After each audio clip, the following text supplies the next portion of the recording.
మీనరాశి వాళ్లకు ఈ వారం అనుకూలంగా ఉంటుంది. నిర్వహిస్తున్నటువంటి వ్యాపారాలు అన్నీ కూడా సజావుగా ముందుకు సాగుతూ ఉంటాయి. ఆదాయ మార్గాలు పెంచుకోగలుగుతారు. వివిధ రూపాల్లో మీరు చేసేటటువంటి ఖర్చులు ఏవైతే ఉంటాయో అవి ఒత్తిడిని కలగచేస్తుంటాయి. ఉద్యోగస్తులకు పని భారాలు పెరుగుతుంటాయి.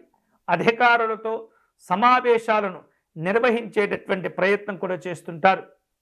వ్యాపార కార్యక్రమాల్లో గతం కంటే మెరుగైనటువంటి స్థితిగతులు ఏర్పడుతూ ఉంటాయి. భాగస్వామ్య అనుబంధాలను మెరుగుపరుచుకునేటటువంటి ప్రయత్నాలు జరుగుతుంటాయి.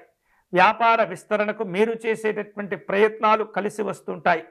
విద్యా సంబంధమైనటువంటి అంశాల్లో కొంత ఒత్తిడి ఉన్నప్పటికీ ఈ వారం శుభకరంగానే ఉంటుంది. అనుకూలమైనటువంటి ఫలితాలను పొందుతుంటారు. గౌరవాలతో కూడినటువంటి కొన్ని రకాల కార్యక్రమాల్లో పాల్గొంటూ ఉంటారు. మీనరాశి వారు ఆర్థికంగా చాలా జాగ్రత్తగా ఉండాలి.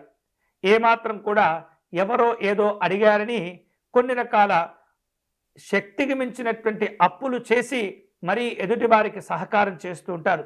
అటువంటి ప్రయత్నాల్లో చాలా దూరంగా ఉండటం మంచిది. మీ ద్వారా ధనం కనుక ఈ వారం బయటికి వెళితే మళ్ళీ తిరిగి రావటం అనేది కష్టంగా కనిపిస్తుంది.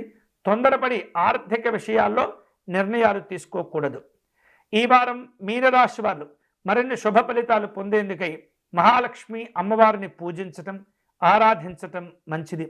వీలైతే తామర పుష్పాలు కానీ గులాబీ పుష్పములను సేకరించి మహాలక్ష్మి అమ్మవారికి అర్చన నిర్వహించండి.